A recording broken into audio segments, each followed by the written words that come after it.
मौला हुसैन ने करबला में दीन के लिए पूरा घराना लुटाया। क्या कहते हैं घराने को? अरे घराना किसे कहते हैं? जवान बेटा लुटाया दीन के लिए, 6 महीने का मासूम लुटाया दीन के लिए, उनकी बेटियां, बहुएं, बीबी, अल्लाह अकबर, बहनें, उनके दुपट्टे लूटे गए सिर्फ इसलिए कि उनके दुपट्टे लूटेंगे तुम्हारा दीन बच जाएगा, हमारा दीन बच जाएगा। हमने कोई परवाह की? हमने तो खून हुसैन को शरबत और खिचड़े पे तौलने की कोशिश की। याद रखना, अगर एक छोटा सा घरौंदा कोई बच्चा बनाए और उसका बाप उस घरौंदे को तोड़ दे तो बच्चा भी अपने बाप से नाराज हो जाता है, मेरा बनाया हुआ घरौंदा क्यों तोड़ा, क्योंकि मैंने बहुत मेहनत से मिट्टी लाई थी। बच्चे के बनाए हुए घरौंदे को बाप लात मार के तोड़ दे तो बच्चा भी बाप से नाराज होता है कि आपने मेरी मेहनत को तोड़ दिया। बताओ सुन्नियों, जब तुम इमाम हुसैन के नाम के नारे लगाकर मस्जिद को वीरान करते होंगे तो इमाम हुसैन की मेहनतों पर सवालिया निशान खड़ा होता होगा, तो करबला में इमाम हुसैन कितना बेचैन होते होंगे। नहीं लगता आपको? आपके बच्चों की मेहनत को आप घरौंदे की शक्ल में तोड़ दो तो बच्चा तड़पता है। इमाम हुसैन के लाडले की शहादत को जब तुम भूलते होंगे, दाढ़ियां मुंडाकर गटरों में फेंकवाते होंगे, तो उस वक्त इमाम हुसैन के दिल पे क्या गुजरती होगी। 18 साल का कड़ियल बेटा मैंने इसीलिए कुर्बान किया था। और जो इमाम हुसैन को तड़पाएगा करबला की जमीन पर, तो क्या वो नहीं तड़पेंगे दुनिया में? आज क्यों तड़प रहे हो? हमारी दुआएं भी कबूल हो पा रही है? सब दुआ कर रहे हैं, सलीम मियां से लेकर अमीनुल कादरी तक, कुतुब अब्दाल सब दुआ कर रहे हैं फिलिस्तीन पे मदद नाजिल कर। मदद आ रही है? मदद बताओ, कहीं आ रही है मदद? क्यों? तुम नबी और आले नबी को मजार में तड़पाओ अपने किरदार से और फिर सोचते हो कि तुम्हारी जिंदगियों में बहारें आ जाए। मुमकिन नहीं है। जब कोई लड़का किसी लड़की के कंधे पे हाथ रख करके उसको पार्क में ले जाता होगा बदनियती के साथ, तो इमाम हुसैन के दिल पे क्या गुजरते। हम किसी मुर्दा हुसैन को नहीं मानते, हम जिंदा हुसैन को मानते। वो और लोग होंगे जिनका कोई हुसैन मर गया। हम सुन्नियों का हुसैन जो इब्ने अली है वो ऐसा जिंदा है कि हम ये महफिल कर रहे हैं इस तसव्वुर के साथ कि अमीन और सलीम कुर्सी पर बाद में आके बैठे हैं। जिसकी महफिल है वो हुसैन पहले से आया। सुभान अल्लाह, सुभान अल्लाह। नारे तकबीर, नारे रिसालत, मसलके आला हजरत सैयद अमीनुल कादरी साहब क़िबला। और वल्लाह ये मैं कोई लफ्ज़ी नहीं कर रहा हूँ, ले आओ किसी आंख वाले को जिसको खुदा ने दिल की आंख दी है। हुसैन की जलवागरी ना हो तो गुलाम है।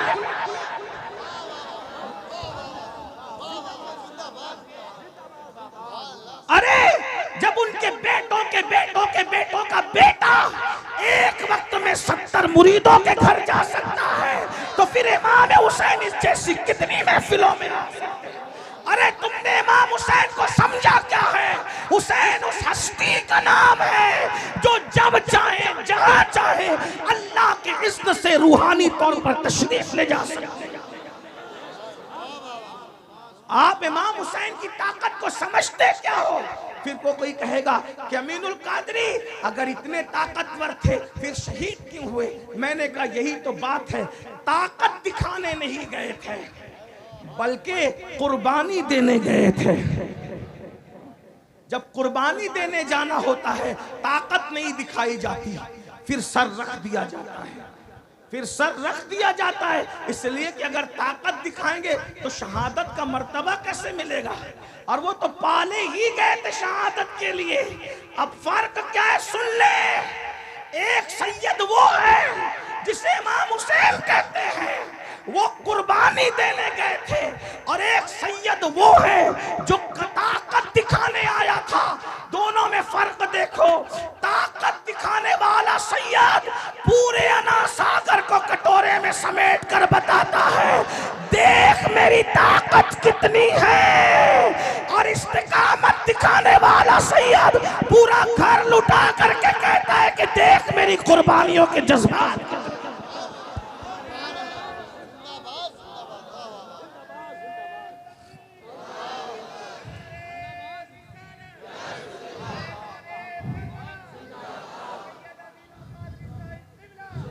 और ताकत दिखा कर इमाम मोइनुद्दीन गरीब नवाज ने हमें बताया कि जब बेटे की ताकत का ये आलम है तो मेरे दादा को ताना मत देना कि फुरात नहीं ला सके। अरे जब गुलामों का गुलाम बेटों के बेटों का बेटों का बेटा जब सागर में सागर समेट लेता है तो वो तो मेरा दादा था दादा, वो भी फुरात समेट सकता था मगर ताकत दिखाने की इजाजत नहीं थी, बल्कि वहां तो इस्तिकामत दिखाने का हुक्म। इसलिए कोई ताना न दिया करे, बल्कि इमाम हुसैन का काम भी नहीं था। वो तो मौला अली असगर भी अगर चाहते ना, वो तो मौला अली असगर भी अगर चाहते ना, मौला अली असगर करबला में मुट्ठियां खोलते थे बंद करते थे, खोलते थे बंद करते थे। कोई नहीं समझ सका ये मुट्ठियां खुलती बंद क्यों होती है, कोई नहीं समझ सका। इमाम हुसैन समझे, क्योंकि बेटे को बाप के सिवा कोई नहीं समझ सकता और बेटा बाप से ज्यादा किसी को नहीं समझता, है ना। तुम लोग मोबाइल हाथ में रखते हो तो तुम्हारे बच्चों को भी मोबाइल चाहिए, हैं? 6 महीने का बच्चा भी तुम्हारा मोबाइल मांगता है। बोलो मांगता है क्योंकि बाप के हाथ में मोबाइल देखता है तो वो भी मोबाइल मांगता है। बाप को गेम खेलते देखता है तो वो भी नहीं आता फिर भी कोशिश करता है कि गेम खेलूं। क्यों? 6 महीने का तुम्हारा बच्चा बाप को गेम खेलते देखे तो वो भी उधर जाता है, बाप के हाथ में मोबाइल देखे तो वो भी उधर जाता है, बाप को नाचते हुए देखता है तो वो भी उधर जाता है, बाप को सीरियल देखते हुए देखता है वो भी उधर जाता है। लेकिन मेरे हुसैन का लाडला 6 महीने का बाप के हाथ में तलवार देखता है तो कहता है मुझे भी चाहिए, मुझे भी चाहिए। जो बाप के हाथ में देखा वो बच्चा मांगता है। बस फर्क इतना है, तुम्हारे बच्चे गेम के लिए मोबाइल मांग रहे हैं, उनका बेटा दीन के लिए तलवार मांग रहा है। हाँ, मैं तो यही कहता हूँ। लोग कहते हैं हमें अली समझ में नहीं आता। मैंने कहा समझने की कोशिश भी मत करना। जब 6 महीने का अली समझ में नहीं आता तो 63 साल का अली तेरे समझ में कैसे आ? इमाम हुसैन ने तीनों बेटों का नाम अली इसीलिए रखा था। जब यजीद के दरबार में काफिला पहुंचा तो इमाम ज़ैनुल आबिदीन से पूछा तेरा नाम क्या है? कहा अली। कहा मैंने सुना कि अली तो कट गया, कहा उसका नाम भी अली था। तो कहा कि मैंने सुना वो 6 महीने का अली वो भी कट गया, कहा उसका नाम भी अली था। तो यजीद ने गुस्से में आके कहा और तेरे बाप को अली के सिवा कोई नाम ना मिला। तो इमाम ज़ैनुल आबिदीन ने कहा शुक्र कर वो तो 3 ही पैदा हुए, अगर हजारों भी पैदा होते तो मेरा बाबा सबका नाम अली रखता। नारे तकबीर, नारे रिसालत, फैज़ाने शहीदे आज़म, मसलके आला हजरत, नारे हैदरी। वाह वाह वाह वाह। तीनों का नाम अली रखा। क्या बात, तवज्जो है। नहीं है तो कोई बात, लेकिन अगर है तो फिर तवज्जो। तीनों का नाम अली रखा। क्यों अली रखा? क्योंकि इंसान की जिंदगी के 3 दौर होते हैं। इंसान की जिंदगी के 3 दौर होते हैं, जवानी, बचपना और ढलती जिंदगी। बुढ़ापा नहीं कहता, इसलिए कि जिसको बयान कर रहे हैं वो कभी बूढ़ा नहीं हुआ, रसूलुल्लाह ने उसको जवान। वाह वाह। ला फता इल्ला अली, ला फता इल्ला अली, ला सैफ इल्ला जुल्फिकार। अली जैसा कोई जवान नहीं है और जुल्फिकार जैसी कोई तलवार नहीं। वाह वाह वाह वाह, जिंदाबाद। जिसको नबी ने जवान कहा हो हम उसको कभी बूढ़ा कहने की हिम्मत नहीं, क्योंकि नबी ने कह दिया। हम जानते नबी जिसे जो कह दे, मौजज़ा मेरे नबी का कह दिया तो हो गया। आपने कतरे को दरिया कह दिया तो हो गया। जिसको जो कह दे वो हो जाता है। तो मौला अली को जवान कहा है, इसलिए हम बूढ़ा कहने की हिम्मत नहीं करते। अली तो बूढ़े कहाँ हुए, उनके गुलामों को भी बुढ़ापा नहीं आता। हाँ, बल्कि अली वालों को शबाब 40 साल के बाद आता है। हाँ, कोई अली वाला होकर देखे। इसीलिए हम कहते हैं कि अल्हम्दुलिल्लाह हम सुन्नी मौलाई हैं और हम ही मौलाई हैं। इस पर सुभान अल्लाह बनती है, जुमला बड़ा कहा है मैंने। सुभान अल्लाह। हाँ, नहीं समझे आप? हम सुन्नी मौलाई हैं बेशक। और हम ही मौलाई हैं। सुभान अल्लाह। इसलिए कि मौलाई वही होता है जिसका कोई मौला होता है, और अली हमारे मौला हैं, इसलिए हम मौलाई हैं। लेकिन अल्हम्दुलिल्लाह हम वो मौलाई हैं जो अली को भी मानते हैं और अली की भी मानते हैं। अली को मानते हैं तो अली ने जिनके पीछे नमाज पढ़ी है उस सिद्दीक को भी मानते हैं, उस फारूक को भी मानते हैं, उस उस्मान को भी मानते हैं, अली को भी मानते हैं और नबी के हर सहाबी को मानते हैं। नारे तकबीर, नारे रिसालत, फैजान सिद्दीक अकबर, फैजान फारूक आजम, फैजान उस्मान गनी, नारे हैदरी। वाह वाह। अब कोई अपने आप को मौलाई कह के अगर सिद्दीक अकबर को गाली देता है तो समझ जाना कि वो चिटिंग तो कर रहा है लेकिन वो मौलाई नहीं है। हाँ, अपने हम फख्र से कहो हम मौलाई है, हमारा मौला अली है और हम मौलाई है। लेकिन कौन से? जो हर सहाबी की इज्जत करते हैं, हर सहाबी की ताजीम करते हैं, हर सहाबी का इकराम करते हैं। क्यों ना करें? क्योंकि हमारे मौला ने हमें तालीम ही ये दी है। हमारे मौला की तालीम यही है। तो बात दूर निकल रही है। आज क्या कर रहा था? 3 दौर होते और मौला हुसैन के 3 बेटे, अली अकबर, अली औसत, अली असगर। ठीक। अब लोग कहेंगे कि हुसैन, अली तो दुनिया से चले गए, हमने अली को देखा नहीं। तो मेरे मौला ने, मौला हुसैन ने तीनों शहजादे करबला में लाए और ला करके बताया ये मेरा अली असगर है। यानी अगर अली का बचपना देखना है तो मेरे अली असगर को देखकर अंदाजा कर लो। जब अली का पोता असगर ऐसा, अली असगर ऐसा है, जब अली का असगर ऐसा है तो खुद मौला अली कैसे होंगे? जी क्या बात। ठीक। फिर कहा हमने खैबर नहीं देखा, अली की शुजाअत नहीं देखी, तो मैदान में अली अकबर को भेजा और कहा जाओ शुजाअत दिखाओ अपनी और बता दो जब अली के पोते की शुजाअत ऐसी है तो जो असली अली है उसकी शुजाअत। वाह वाह वाह वाह वाह। जिंदाबाद जिंदाबाद। सुभान अल्लाह सुभान अल्लाह। कहा हमने अली का सब्र नहीं देखा, तो ज़ैनुल आबिदीन को जिंदान भिजवाया, हथकड़ियां लगवाई, पैरों में बेड़ियां डलवाई। कहा शुजाअत अली देखना है तो अली अकबर को देख, अली का बचपन देखना है अली असगर को देख, और अली का सब्र देखना है तो अली औसत साहिब सज्जाद को। वाह वाह वाह वाह। कदम है तने सुल्तान ज़मन फूल, लब फूल, दहन फूल, ज़क़न फूल, बदन फूल। वल्लाह जो मिल जाए मेरे गुल का पसीना, सुभान अल्लाह। मांगे न कभी इत्र न फिर चाहे दुल्हन फूल। सुभान अल्लाह। दंदानो लबो जुल्फ रुखे शाह के फिदाई, वाह। है दुर्रे अदन लाले यमन मुश्क खुतन फूल। सुभान अल्लाह। दिल अपना भी शैदाई है उस नाखुने पाका, अल्लाह। इतना भी महे नौ पे नए चरखे कुहन फूल। सुभान अल्लाह। और क्या बात रजा उस चमनिस्ताने करम की, क्या बात रजा उस चमनिस्ताने करम की, ज़हरा है कली जिसमें हुसैन और हसन फूल। सुभान अल्लाह। आज की ये महफिल, अभी मिंबर पर आने के बाद मुझे बिरादर मुकर्रम हजरत पीर सैयद सलीम मियाँ बापू ने फरमाया कि इमाम हुसैन की याद में मुनक्किद है। माशाअल्लाह।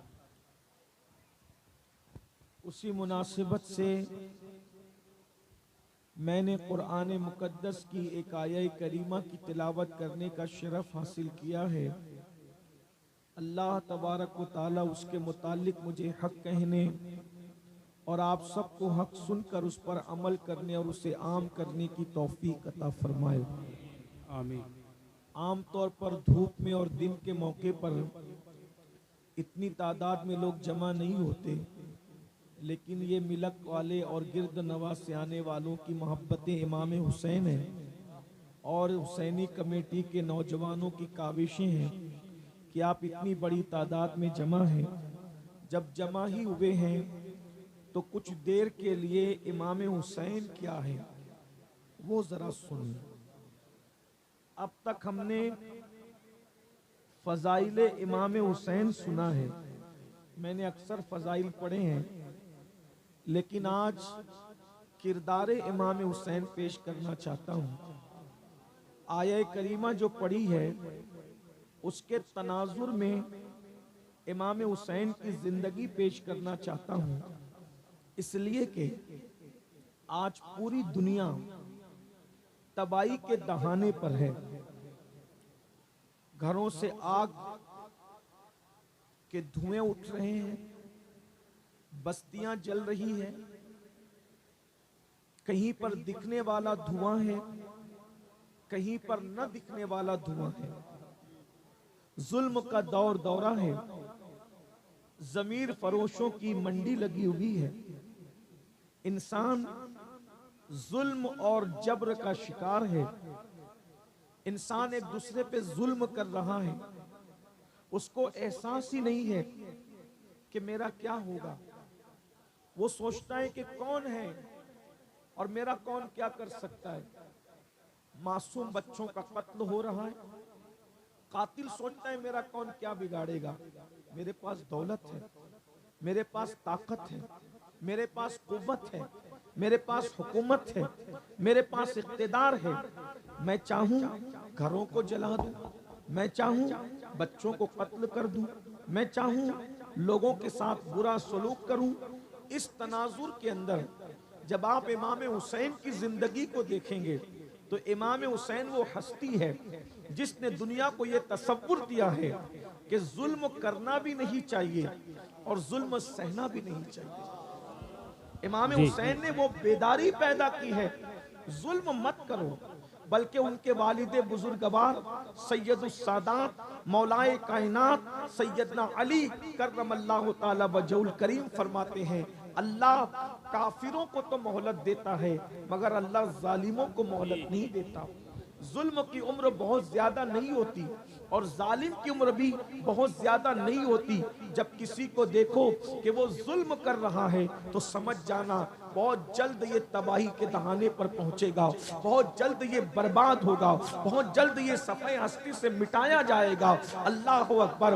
आप अंदाजा फरमाएं, इमाम अली मकाम अला जद्दी वाली सलाम जुल्म के खिलाफ उठने वाली एक तहरीक का नाम है। अफसोस हमने इमाम हुसैन की करामतों को तो देखा, हमने इमाम हुसैन के फजाइल को तो देखा और देखना भी चाहिए, लेकिन किरदार हुसैन आज हमारी निगाहों से पोशीदा है। इमाम हुसैन उस जरी, उस बहादुर और ऐसी ताकतवर हस्ती का नाम है जिसने वक्त के जालिम के खिलाफ सीना सिपर होकर के मैदान करबला में आकर के खड़े हुए थे और दुनिया को बताया था जब जुल्म हो तो जुल्म के खिलाफ खड़े होना चाहिए। अल्लाह अकबर। यजीद उस जालिम का नाम है जिसने सौतेली माँ पे जुल्म किया। यजीद उस जालिम का नाम है जिसने महरमात पर जुल्म किया। यजीद उस जालिम का नाम है जिसने शरीयत पर जुल्म किया। यजीद उस जालिम का नाम है जिसने कौम पर जुल्म किया। मेरे इमाम उसके खिलाफ उठ करके खड़े हुए और लोगों को बताया कि जालिम की हैसियत क्या होती है।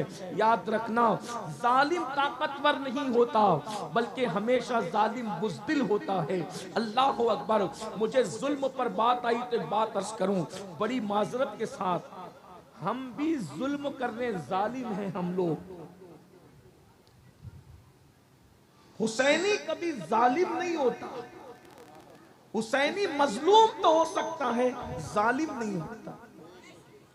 लेकिन आज हम जुल्म कर रहे हैं।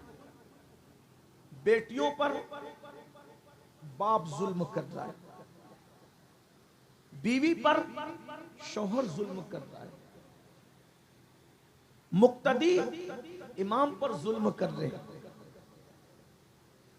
पड़ोसी पड़ोसी पे जुल्म कर रहा है। हम भी जालिम हैं। थोड़ी सी दौलत आई, जालिम हो गए।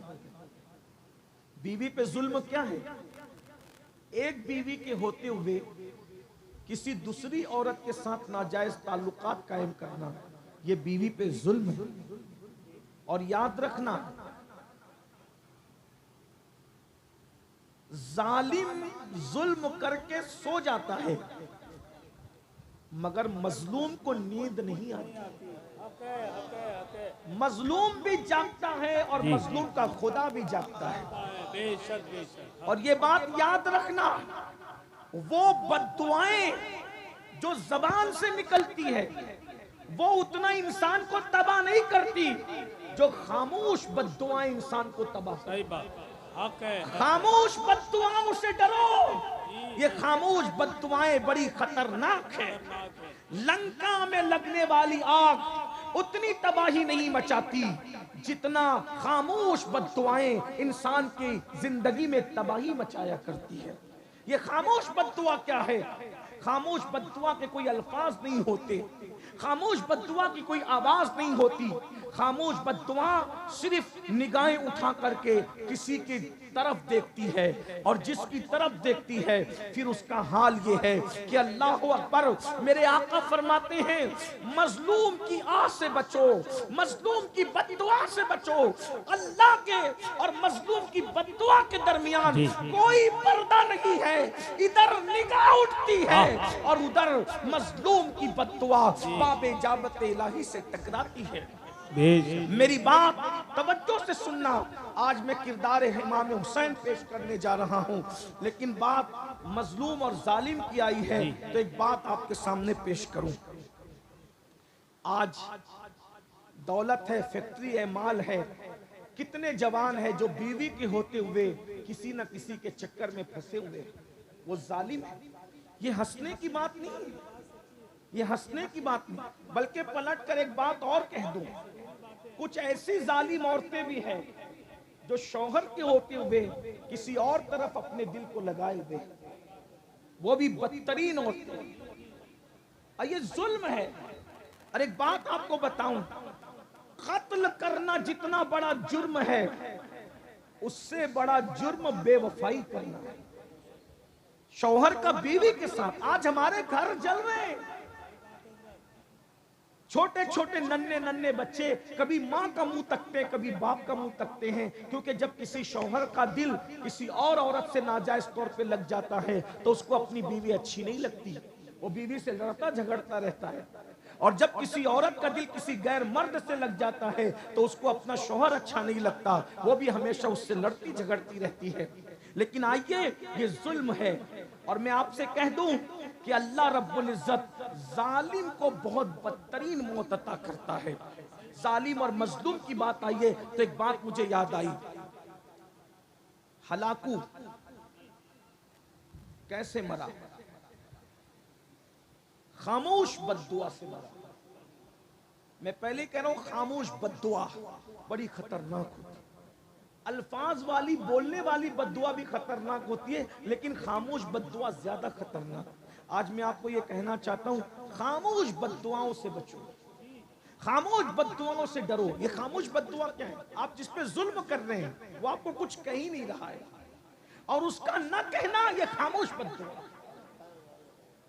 और जो खामोश बद्दुआ देते हैं वो अल्लाह के बड़े करीबी लोग होते हैं, इसलिए कि वो जानते हैं कि मेरी सुनने वाला कोई नहीं है, मेरे सुनने वाला सिर्फ एक है और वो अल्लाह है, और अल्लाह बहुत ताकत वाला है। इसलिए कभी किसी पे जुल्म मत करना। हलाकू कैसे मरा? हलाकू को मुसलमानों से बड़ी नफरत थी। ध्यान से सुनना, और आप अच्छे से सुन भी रहे, लेकिन मिंबर वालों की भी थोड़ी तवज्जो की वो दुआ दे दें। मैं उनकी मालूमात में कोई इजाफा नहीं कर सकूंगा। 500 550 किलोमीटर का सफर करके सीधा आपके मिंबर पर आ रहे हैं, इसलिए मैं अगर आपका साथ रहा तो कुछ बात कर सकेंगे, और मुझे यहाँ से फिर पूरनपुर जाना है दूसरे जलसे में। ठीक, स्टेज वाले भी थोड़ा बैठ जाए, आपको भी बैठने की जरूरत से बैठ जाए, सुन ले थोड़ा।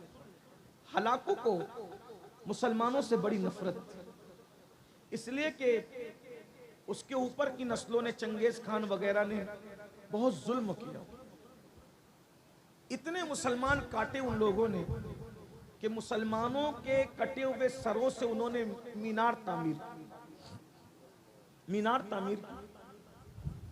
हमारी किताबें जला दी। हलाकू चंगेज खान की तारीख है। मैं कोई नफरत की बात नहीं कर रहा हूं, मैं तारीख बयान कर रहा हूं। आप उसको सुने तो आपको समझ में आएगा। हलाकू और चंगेज खान की जुल्म की तारीख, अगर आप हिस्ट्री के तालिब इल्म हैं, आपने अगर हिस्ट्री पढ़ी है तो आपको पता होगा कि मुसलमानों के सरों पर उन लोगों ने मीनार तामीर किए थे। इतनी गर्दनें काटी थी कि कई दिन तक दरियाए दजला के अंदर सिर्फ धड़ बहते रहे और खून बहता रहा। इतना कत्ले आम हुआ बगदाद की सरजमीन पर मुसलमानों का कि कई दिन तक दरियाए दजला में जो धड़ और खून बह रहे थे तो दजला का पानी सुर्ख हो गया था। डाब का, तालाब का पानी सुर्ख होना समझ में आता है, लेकिन बहता हुआ पानी, कितना खून उसमें आया होगा कि बहता हुआ पानी खून में तब्दील हो गया, सुर्ख हो गया। लेकिन हलाकू की मौत बयान करने से पहले मेरे जहन में एक बात फिर आ रही है कि आखिर अल्लाह हलाकू और चंगेज खान जैसे जालिम मुसलमानों पर कब मुसल्लत करता है और क्यों मुसल्लत करता है। ये बात याद रखना, मुसलमानों पर अल्लाह जालिम कभी मुसल्लत नहीं करता, क्योंकि वह अपने बंदों से 70 माहों से ज्यादा प्यार करता है। जब मुसलमान बिगड़ते हैं, जब मुसलमान आवारा गर्दी करते हैं जी, जब मुसलमान पाप करते हैं, जब मुसलमान अल्लाह की नाफरमानी करते हैं, जब मुसलमान मस्जिदों को वीरान करते हैं। सरकार गौसे पाक ने जब पर्दा फरमाया, गौसे पाक के पर्दा फरमाने के बाद मुसलमान बिगड़े। बगदाद के मुसलमान खास तौर पे बिगड़े। बहुत दौलत दी अल्लाह ने, बहुत माल दिया अल्लाह ने, बहुत कुव्वत दी अल्लाह ने, बड़ी हुकूमत दी अल्लाह ने, तो मुसलमान कैसे बिगड़े। अल्लाह को छोड़ा, उसके रसूल को छोड़ा, कुरान को छोड़ा, दीन को छोड़ा। एक एक मुसलमान इतना पापी हो गया था कि 300-300 लड़कियां उसके घर में गाना गाने वाली थी और 800-800 लड़कियां उसे शराब पिलाने वाली थी। मुसलमान सोते थे तो सराने शराब के मटके रख करके सोते थे, अय्याशियां करते थे, आवारगी करते थे। अच्छी तरह याद रखना मुसलमानों, जब तुम अल्लाह के साथ बगावत करते हो तो अल्लाह की तलवार उठती है। और अल्लाह की तलवार कैसे उठती है, अल्लाह तुम पर जालिम मुसल्लत करता है। नाम उनका हलाकू हो, चंगेज हो, लेकिन किरदार सबका एक ही होता है। नाम बदलते रहेंगे लेकिन किरदार वही रहेगा। जब तुम बद किरदार बनोगे तो अल्लाह तुम पर जालिम मुसल्लत करेगा। और अल्लाह अकबर, जब अल्लाह किसी कौम पर फिस्क व फुजूर की वजह से जालिम मुसल्लत करता है, उस वक्त जब मुसलमान दुआ करते हैं तो अल्लाह उनकी दुआओं को भी कबूल नहीं करता। आज आप कह रहे हैं फिलिस्तीन में ये हो रहा है, वहां वो हो रहा है, वहां वो हो रहा है, वहां वो हो रहा है, हर जगह तुम पे जुल्म हो रहा है। मैं इस वक्त तो जालिमों को कुछ नहीं कहूंगा, लेकिन तुमसे कहता हूं, बताओ क्या हलाकू और चंगेज के दौर के मुसलमानों से हमारा हाल कुछ मुख्तलिफ है। जो वो कर रहे थे वही तो हम भी कर रहे हैं। अल्लाह अकबर, अल्लाह अल्लाह। पूरी पूरी जिंदगी आज का मुसलमान मस्जिद का जीना फजर में नहीं देख पाता, मस्जिद का दरवाजा नहीं देख पाता। बोलो कितने मुसलमान फजर पढ़ते हैं। अल्लाह अकबर, जलसों में हजारों हैं और फजर की नमाज में उंगलियों पर गिन सकते हो। ये कैफियत है मुसलमानों की। याद रखना, खाते अल्लाह का हो, रोजी अल्लाह देता है, रिस्क अल्लाह देता है। अल्लाह के साथ बगावत करते हो, वो कुव्वत वाला है, कुव्वत वाला। जब उसके गजब को कोई चैलेंज करता है तो फिर वो तुम पर जालिम, ऐसे जालिम और अल्लाह अकबर ऐसे बेमुरब्बत और सख्त दिल जालिम को मुसल्लत करता है कि फिर वो तुम पर रहम नहीं करते। लोग रहम की भीख मांगते हैं मगर वो रहम नहीं करते, क्योंकि अल्लाह जालिमों को मुसल्लत करता है। अल्लाह अकबर। मुझे बताओ, नमाज पर जुल्म करने वालों, तुम पर जुल्म नहीं होगा। कुरान पर जुल्म करने वालों, तुम पर जुल्म नहीं होगा। दीन पर जुल्म करने वालों, तुम पर जुल्म नहीं होगा। अल्लाह अल्लाहु अकबर। इमाम हुसैन से मोहब्बत की बात करते हो। मौला हुसैन ने करबला में दीन के लिए पूरा घराना लुटाया। क्या कहते हैं घराने को? अरे घराना किसे कहते हैं? जवान बेटा लुटाया दीन के लिए, 6 महीने का मासूम लुटाया दीन के लिए, उनकी बेटियां, बहुएं, बीबी, अल्लाह अकबर, बहनें, उनके दुपट्टे लूटे गए सिर्फ इसलिए कि उनके दुपट्टे लूटेंगे तुम्हारा दीन बच जाएगा, हमारा दीन बच जाएगा। हमने कोई परवाह की? हमने तो खून हुसैन को शरबत और खिचड़े पे तौलने की कोशिश की। याद रखना, अगर एक छोटा सा घरौंदा कोई बच्चा बनाए और उसका बाप उस घरौंदे को तोड़ दे तो बच्चा भी अपने बाप से नाराज हो जाता है, मेरा बनाया हुआ घरौंदा क्यों तोड़ा? क्योंकि मैंने बहुत मेहनत से मिट्टी लाई थी। बच्चे के बनाए हुए घरौंदे को बाप लात मार के तोड़ दे तो बच्चा भी बाप से नाराज होता है कि आपने मेरी मेहनत को तोड़ दिया। बताओ सुन्नियों, जब तुम इमाम हुसैन के नाम के नारे लगाकर मस्जिद को वीरान करते होंगे तो इमाम हुसैन की मेहनतों पर सवालिया निशान खड़ा होता होगा, तो करबला में इमाम हुसैन कितना बेचैन होते होंगे। नहीं लगता आपको? आपके बच्चों की मेहनत को आप घरौंदे की शक्ल में तोड़ दो तो बच्चा तड़पता है। इमाम हुसैन के लाडले की शहादत को जब तुम भूलते होंगे, दाढ़ियां मुंडाकर गटरों में फेंकवाते होंगे, तो उस वक्त इमाम हुसैन के दिल पे क्या गुजरती होगी। 18 साल का कड़ियल बेटा मैंने इसीलिए कुर्बान किया था। और जो इमाम हुसैन को तड़पाएगा करबला की जमीन पर, तो क्या वो नहीं तड़पेंगे दुनिया में? आज क्यों तड़प रहे हो? हमारी दुआएं भी कबूल हो पा रही है? सब दुआ कर रहे हैं, सलीम मियां से लेके अमीनुल कादरी तक, कुतुब अब्दाल सब दुआ कर रहे हैं फिलिस्तीन पे मदद नाजिल कर। मदद आ रही है? मदद बताओ, कहीं आ रही है मदद? क्यों? तुम नबी और आले नबी को मजार में तड़पाओ अपने किरदार से और फिर सोचते हो कि तुम्हारी जिंदगियों में बहारें आ जाए। मुमकिन नहीं है। जब कोई लड़का किसी लड़की के कंधे पे हाथ रख करके उसको पार्क में ले जाता होगा बदनीयती के साथ, तो इमाम हुसैन के दिल पे क्या गुजरते? हम किसी मुर्दा हुसैन को नहीं मानते, हम जिंदा हुसैन को मानते। वो और लोग होंगे जिनका कोई हुसैन मर गया। हम सुन्नियों का हुसैन जो इब्ने अली है वो ऐसा जिंदा है कि हम ये महफिल कर रहे हैं इस तसव्वुर के साथ कि अमीन और सलीम कुर्सी पर बाद में आके बैठे हैं। जिसकी महफिल है वो हुसैन पहले से आया। सुभान अल्लाह, सुभान अल्लाह। नारे तकबीर, नारे रिसालत, मसलके आला हजरत सैयद अमीनुल कादरी साहब क़िबला।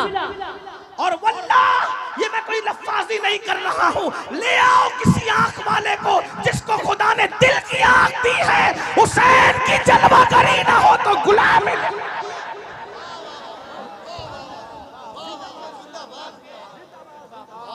अरे जब उनके बेटों के बेटों के बेटों का बेटा एक वक्त में 70 मुरीदों के घर जा सकता है तो फिर इमाम हुसैन इस जैसी कितनी महफिलों में। अरे तुमने इमाम हुसैन को समझा क्या है? हुसैन उस हस्ती का नाम है जो जब चाहे जहां चाहे अल्लाह के इज़्न से रूहानी तौर पर तशरीफ ले जा सकते हैं। आप इमाम हुसैन की ताकत को समझते क्या हो? फिर वो कोई कहेगा कि अमीनुल कादरी अगर इतने ताकतवर थे फिर शहीद क्यों हुए? मैंने कहा यही तो बात है, ताकत दिखाने नहीं गए थे बल्कि कुर्बानी देने गए थे। जब कुर्बानी देने जाना होता है ताकत नहीं दिखाई जाती, फिर सर रख दिया जाता है, फिर सर रख दिया जाता है। इसलिए कि अगर ताकत दिखाएंगे तो शहादत का मर्तबा कैसे मिलेगा? और वो तो पाले ही गए थे शहादत के लिए। अब फर्क क्या है सुन ले, एक सैयद वो है जिसे इमाम हुसैन कहते हैं, वो कुर्बानी देने गए थे, और एक सैयद वो है जो ताकत दिखाने आया था। दोनों में फर्क देखो। ताकत दिखाने वाला सैयद पूरे अना सागर को कटोरे में समेट कर बताता है, देख मेरी ताकत कितनी पत्नी है, और इस्तिकामत दिखाने वाला सैयद पूरा घर लुटा करके कहता है कि देख मेरी कुर्बानियों के जज्बात।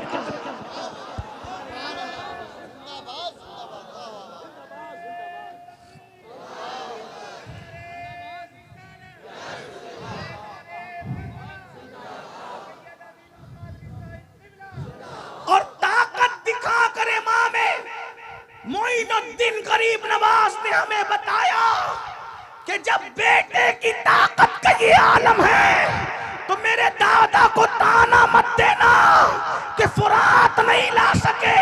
अरे जब गुलामों का गुलाम बेटों के बेटों का बेटों का बेटा जब सागर में सागर समेट लेता है तो वो तो मेरा दादा था, वो भी फुरात समेट सकता था, मगर ताकत दिखाने की इजाजत नहीं थी, बल्कि वहां तो इस्तिकामत दिखाने का हुक्म।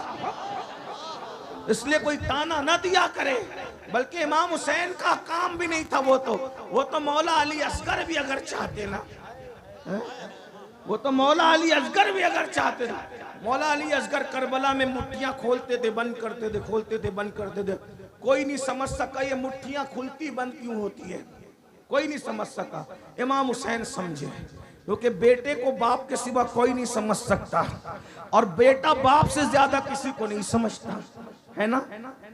तुम लोग मोबाइल हाथ में रखते हो तो तुम्हारे बच्चों को भी मोबाइल चाहिए, हैं? 6 महीने का बच्चा भी तुम्हारा मोबाइल मांगता है। बोलो मांगता है क्योंकि बाप के हाथ में मोबाइल देखता है तो वो भी मोबाइल मांगता है। बाप को गेम खेलते देखता है तो वो भी नहीं आता, फिर भी कोशिश करता है कि गेम खेलूं। क्यों? 6 महीने का तुम्हारा बच्चा बाप को गेम खेलते देखे तो वो भी उधर जाता है, बाप के हाथ में मोबाइल देखे तो वो भी उधर जाता है, बाप को नाचते हुए देखता है तो वो भी उधर जाता है, बाप को सीरियल देखते हुए देखता है वो भी उधर जाता है। लेकिन मेरे हुसैन का लाडला 6 महीने का बाप के हाथ में तलवार देखता है तो कहता है मुझे भी चाहिए, मुझे भी चाहिए। जो बाप के हाथ में देखा वो बच्चा मांगता है। बस फर्क इतना है, तुम्हारे बच्चे गेम के लिए मोबाइल मांग रहे हैं, उनका बेटा दीन के लिए तलवार मांग रहा है।